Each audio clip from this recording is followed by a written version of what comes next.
Happy New Year! And that can only mean one thing. It's Canuary.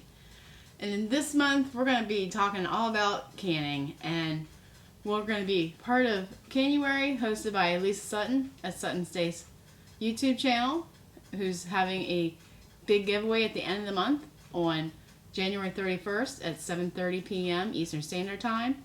And you want to make sure you're dropping a comment, genuine comment, on all the videos that are part of this collaboration. And all the collaborators' videos that are part of this giveaway are going to have this logo. And you want to make sure you're watching for that logo, because Canuary, it's a snappy title. So there's going to be some, imposters or people that just don't know that they shouldn't be posting Canuary videos. But, we'll let that slide.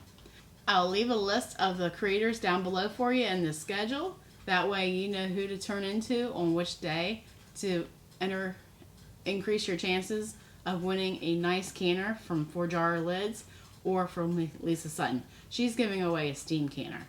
And I love steam canning from if you watch many of my canning videos. And during the month, starting next week, we're going to have some live streams on the Mennonite Farmhouse channel with our special guest, Mousetoes. We're going to be talking about what's inspiring us with these canning videos, what we've learned, and which recipe we're going to make first. Because, it's canning season. And if you ask any of my church sisters, they come up to me and ask me, what I'm canning next, or what am I canning this week? They know I like to can. I love to be shelf stable. And if you want to know more about why I like to can, I'm going to leave that video right here. If you've made it this far into the video, I'm sure you're loving the content of this channel. Like us on Facebook and follow us on Instagram for more great content. May I suggest you watching this next? Take care and God bless, and see you in the next video.